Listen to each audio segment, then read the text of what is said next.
Endless meltdowns from a child of any age can be very frustrating.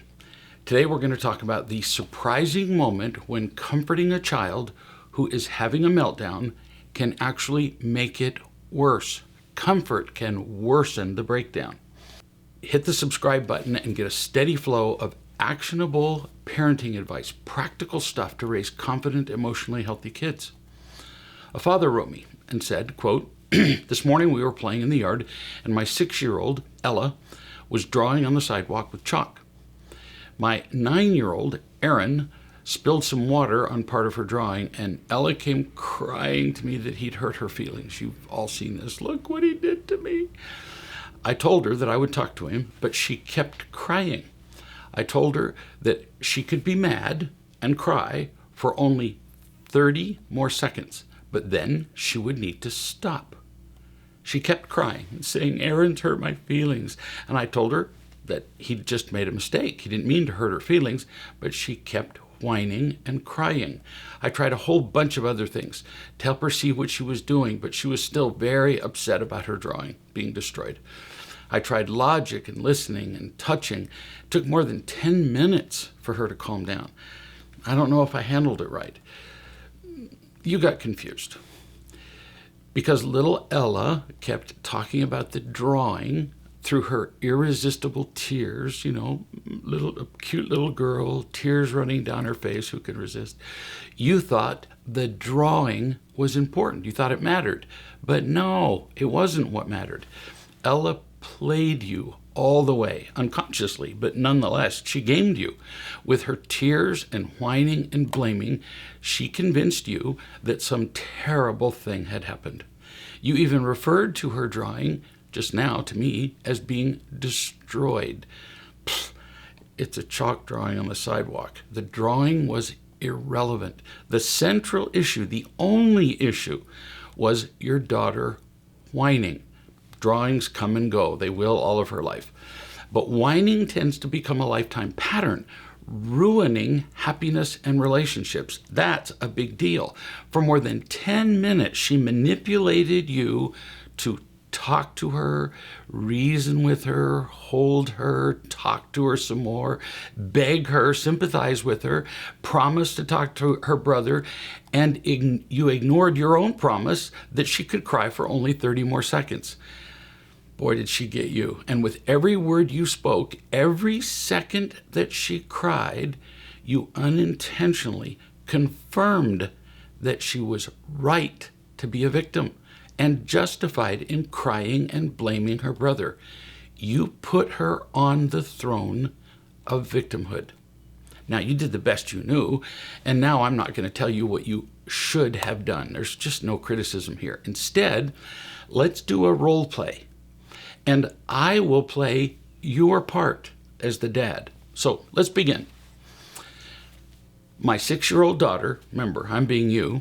My 6-year-old daughter, Ella, comes to me, and she's just wailing that her brother's ruined her drawing. Immediately, I stand up, look right into her eyes, take her by the hand, and I say with absolute confidence and no impatience, "Follow me."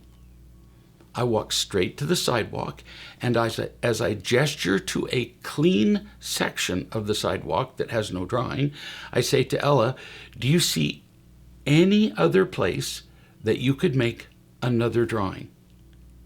Now, whether she nods or not, I say, "Then make another drawing. And come and tell me when you're ready to show me. I can't wait to see it." Then I return to my seat. Done. In almost every case, there will be no crying if I am confident and clear. Now, what if she keeps crying, despite what I just role-played for you? Then I crouch down to her level, where I can see her face. I almost have to be on my knees at least. And firmly, but with zero impatience, I say, 1, would you like to make another drawing? That's one choice. Or 2, would you like to be alone in your room? Choose right now. Again, it's over. The lesson is taught.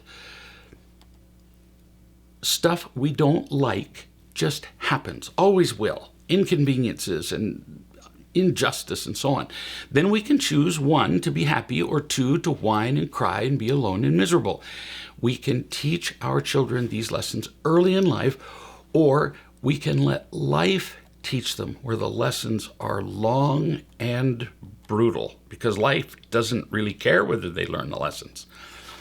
Dad wrote me again and said, how do I understand whether one of my children is experiencing genuine sadness instead of just whining?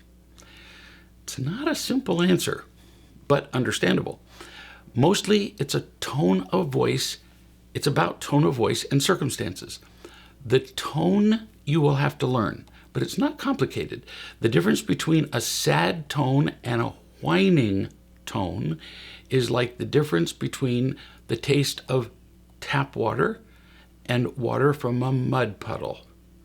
They're both wet, but you really can tell the difference. Same with children and whining. Sad crying is a kind of soulful music. Sadness has a purity to it, like the sound of an oboe. If you don't know what that sounds like, go online and ask for an oboe piece. While whining has a piercing, shrieking sound, like the sound of a metal fork scraping across a ceramic plate. Now, that's tone. Circumstances are a big clue. Ella, for example. 2 questions can help distinguish true sadness from whining. 1, was the loss truly important? I mean, you're kidding. Chalk drawing? All right, maybe she would be sad if her favorite doll was run over by a car, but a chalk drawing that can be easily reproduced when there's sidewalks for miles? No. Another indication, 2, was the loss permanent?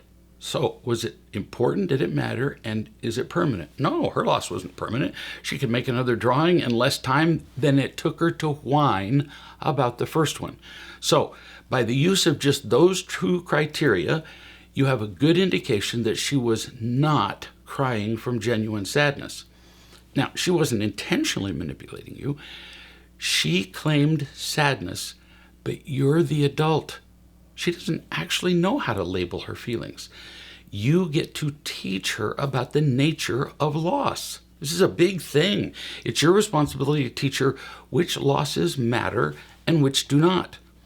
You don't ask her, because victims always act like the 2 criteria. Everything is important and permanent. Aaron has ruined the most important drawing in the world and it's gone forever. No. They always justify their victimhood, and she did that with you. She played you. When a child is genuinely sad, that is when you comfort her. Her dog dies, comfort. She falls and breaks an arm, comfort. She falls and skins a knee. Again, you don't let her determine what is tragic. You teach her that it's just a skin knee. It hurts, but nobody dies. You still have your knee. You're not crippled. The loss is not big, and it's not permanent. So, in that case, no sympathy.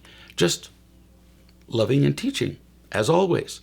This is big stuff to learn as a parent. Our children are not experienced enough to know when a given discomfort is just part of learning. So we have to teach them to distinguish these minor pains from the losses that justify gut-wrenching pain. Teaching a child how to avoid victimhood is life-saving.